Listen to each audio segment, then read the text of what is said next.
Hi friends, welcome to Telugu building constructions. Friends, ఈరోజు వీడియోలో వచ్చేసరికి కాంక్రీట్ వాటర్ ట్యాంక్స్ అండి. చాలా మంది సింథటిక్ వాటర్ ట్యాంక్స్ అనేవి యూజ్ చేయరనమాట. ఖచ్చితంగా వాళ్ళు కాంక్రీట్ వాటర్ ట్యాంక్స్ అనేవి పోయించుకుంటూ ఉంటారు. అయితే చాలా మందికి ఎంత ఖర్చు అవుతుంది ఏంటి అనేది తెలియదు.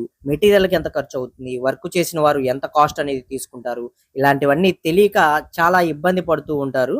సో ఈ వీడియోలో మీకు క్లియర్ ఇన్ఫర్మేషన్ అనేది ఇస్తాను. ఒక కాంక్రీట్ వాటర్ ట్యాంక్ అనేది, అది కూడా మనం ఒక థర్డ్ ఫ్లోర్ పైన వేసుకునే పని అయితే మనకి టోటల్ గా ఎంత ఖర్చు అనేది వస్తుంది అనేది ఇప్పుడు మనం తెలుసుకుందాం. ముందుగా వాటర్ ట్యాంక్ యొక్క మెజర్మెంట్స్ అండి. మెజర్మెంట్స్ విషయానికి వచ్చినట్లయితే ముందు మనకి కింద బేస్ స్లాబ్ అనేది వేస్తారు.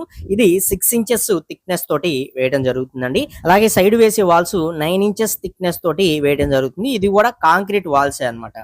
సో వీటికి సంబంధించి పైన టాప్ కి వచ్చేసరికి మనకి 5 ఇంచెస్ స్లాబ్ అనేది వేయడం జరుగుతుంది అనమాట. సో దీని మొత్తానికి ఈ ట్యాంక్ ఏదైతే చూస్తున్నారో, ట్యాంక్ యొక్క వెడల్పు అనేది 14 అడుగులు అనేది వస్తుంది. పొడవు అనేది మనకి 7 అడుగులు అనేది రావడం జరుగుతుందండి.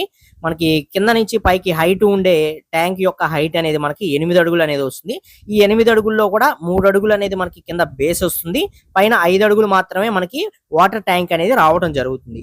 సో ఈ విధంగా చేసుకునే పని అయితే ఇవి 2 ట్యాంకులుగా మనకి డివైడ్ చేయడం జరుగుతుంది. మధ్యలో కూడా వాల్ అనేది వస్తుంది అనమాట, కాంక్రీట్ వాల్ అనేది. సో వాటర్ కెపాసిటీ అనేది సుమారుగా 20,000 లీటర్స్ వరకు కూడా ఈ ట్యాంకీలో మనకి కెపాసిటీ అనేది ఉంటుంది అనమాట. లేదు ఇంత పెద్దది వద్దండి, మాకు జస్ట్ ఒక 10,000 లీటర్స్ ఉండే ట్యాంక్కి ఎంత ఖర్చు అవుతుందో చెప్పండి అంటే మీకు లాస్ట్ లో అది కూడా చెప్తాను. వీడియోని అయితే పూర్తిగా చూడండి, ఒక లైక్ చేసి చూడండి. మీరు లైక్ చేస్తేనే వీడియో అనేది నలుగురికి రీచ్ అవుతుంది. ఇంటి నిర్మాణం చేసుకునే వాళ్ళకి ఎవరో ఒకరికి యూజ్ అవుతుంది కాబట్టి తప్పకుండా లైక్ చేసి వీడియోని పూర్తిగా అయితే చూడండి. ఇక ముందుగా మనం ఈ 20,000 లీటర్స్ ట్యాంక్ ని బిల్డ్ చేసుకుంటానికి మనకి ఫస్ట్ సిమెంట్ బ్యాగ్స్ అనేవి తీసుకోవడం జరుగుతుంది. ఐరన్ అనేది తీసుకోవడం జరుగుతుంది. ఐరన్ యొక్క కాస్ట్ అనేది మనకి సుమారుగా ఐరన్ వచ్చేసరికి ఇందులో మనం 12mm బార్స్ అనేవి యూజ్ చేస్తాం, 8mm బార్స్ అనేవి యూజ్ చేస్తాం, 6లు కూడా యూజ్ చేస్తాం. వీటిలన్నిటికీ కలిపి సుమారు 1 టన్ను వరకు కూడా మనకి ఇక్కడ స్టీల్ అనేది పడుతుంది. ప్రజెంట్ మనకి ఒక టన్ను కాస్ట్ అనేది బ్రాండ్ను బట్టి కాస్ట్ అనేది డిపెండ్ అయి ఉంటుందండి. మనం ఒక 75,000 రూపాయలు అనేది 1 టన్ కి కేటాయించుకుందాం. అలాగే సిమెంట్ బ్యాగ్స్ వచ్చేసి సుమారుగా 150 బ్యాగ్స్ వరకు కూడా పడతాయి అనమాట, మొత్తం వర్క్ అనేది పూర్తి చేసుకోవడానికి. సో మనకి ఒక బ్యాగ్ ధర 320 రూపాయల చొప్పున 48,000 రూపాయల దాకా సిమెంట్ కి ఖర్చు అనేది అవడం జరుగుతుంది. అలాగే ఇసుక అండి, ఇసుక వచ్చి సుమారుగా 4 యూనిట్ల వరకు కూడా పడుతుంది. ఒక యూనిట్ ధర అనేది మనకి 4,500 రూపాయల చొప్పున ప్రజెంట్ తీసుకుంటున్నారు. ఇది ఏరియాని బట్టి ఒక 200 గానీ 500 గానీ అటు ఇటుగా తీసుకుంటూ ఉంటారండి. సో మనకి 4 యూనిట్లకు వచ్చి 18,000 రూపాయల దాకా కాస్ట్ అనేది అవుతుంది. అలాగే 20mm అగ్రిగేట్స్ అండి, కాంక్రీట్ ఉంటుంది కదా, పొడి కాంక్రీట్. ఇది కూడా మనకి ఏంటన్నట్లయితే 4.5 యూనిట్ వరకు కూడా పట్టడం జరుగుతుంది. దీని యొక్క ధర అనేది ఒక యూనిట్ ధర మనకి 3,800, కొన్ని ప్రాంతాల్లో 4,000 రూపాయల దాకా కూడా తీసుకుంటున్నారు. కాబట్టి అగ్రిగేట్స్ కు వచ్చేసరికి టోటల్ గా ఒక 18,000 రూపాయల దాకా కాస్ట్ అనేది అవుతుంది. అలాగే దీనికి ఐరన్ కట్టినందుకు రాడ్ బెల్డింగ్ మేస్త్రులకు వచ్చి ఒక 10,000 రూపాయల దాకా కాస్ట్ అనేది అవుతుంది. అలాగే దీనికి సెంటరింగ్ పెట్టడానికి, సెంటరింగ్ కి సంబంధించి ఒక 15,000 రూపాయల నుంచి 18,000 రూపాయల దాకా కాస్ట్ అనేది అవుతుంది. అలాగే వర్క్ చేసినందుకు మేస్త్రి గారు తీసుకునే అమౌంట్ వచ్చేసరికి మొత్తంగా 50 నుండి 60,000 రూపాయల వరకు కూడా వాళ్ళు ఛార్జ్ చేస్తారు. ఇంకా వారి యొక్క డిమాండ్ అనేది బాగున్నట్లయితే మీకు ఇంకొక 10 నుండి 20,000 రూపాయల వరకు కూడా ఎక్స్ట్రా కూడా తీసుకునే ఛాన్సెస్ అనేవి ఉంటాయి అన్నమాట.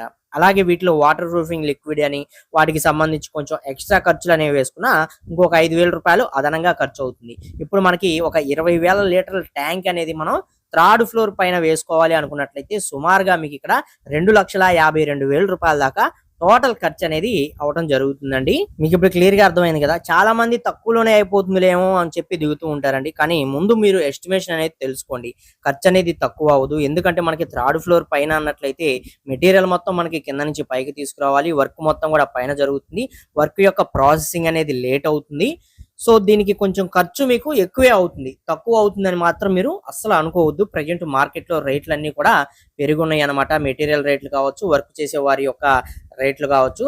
సో ఖర్చు అనేది మీకు ఏమాత్రం తగ్గదు, ఎక్కువ అవుతుంది, గుర్తుపెట్టుకోండి. సో ఇప్పుడు చాలా మంది ఇంత పెద్దది మాకు వద్దండి, జస్ట్ మాకు ఒక 10,000 లీటర్లు పట్టే ట్యాంక్ ఉంటే సరిపోతుంది, చిన్నది, ఒక 7 అడుగులు పొడవు 7 అడుగులు వెడల్పు, లేకపోతే 7 అడుగులు పొడవు 8 అడుగులు వెడల్పు, ఆ విధంగా మాకు ఒక సింపుల్ చిన్న ట్యాంక్ సరిపోతుందండి అనుకునే పని అయితే దానికి కూడా మీకు సుమారుగా 1,50,000 రూపాయల వరకు కూడా ఖర్చు అనేది అయ్యే ఛాన్స్ అనేది ఉందన్నమాట ప్రజెంట్ ఇప్పుడున్న రేట్లను బట్టి. ఇదే మీకు కింద గ్రౌండ్ లో అన్నట్లయితే మనకి కింద సంపులు అలాంటివన్నీ నిర్మించుకుంటూ ఉంటారు. సో అక్కడికి వచ్చేసరికి మనకి ఖర్చు అనేది కొంచెం తగ్గడం జరుగుతుంది. ఎందుకంటే మెటీరియల్ మొత్తం మనకి పైకి మోసే ఈ ఖర్చు అంతా కొంచెం తగ్గుతుంది కాబట్టి కొంచెం ఖర్చు కూడా తగ్గడం జరుగుతుంది. ఆల్రెడీ దానికి సంబంధించిన వీడియో కూడా మన ఛానల్లో పోస్ట్ చేశాను. ఒకసారి చెక్ చేయండి.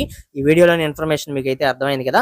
వీడియో నచ్చితే లైక్ చేయండి. మరిన్ని వీడియోస్ కోసం ఛానల్ని సబ్స్క్రైబ్ చేసుకోండి. మీకు ఇంకా ఏదైనా డౌట్స్ ఉంటే కామెంట్ సెక్షన్ లో కామెంట్ చేయండి. మేము తప్పకుండా రిప్లై అనేది ఇస్తాం. మరొక మంచి వీడియోతో అయితే కలుసుకుందాం. Okay, thank you for watching guys.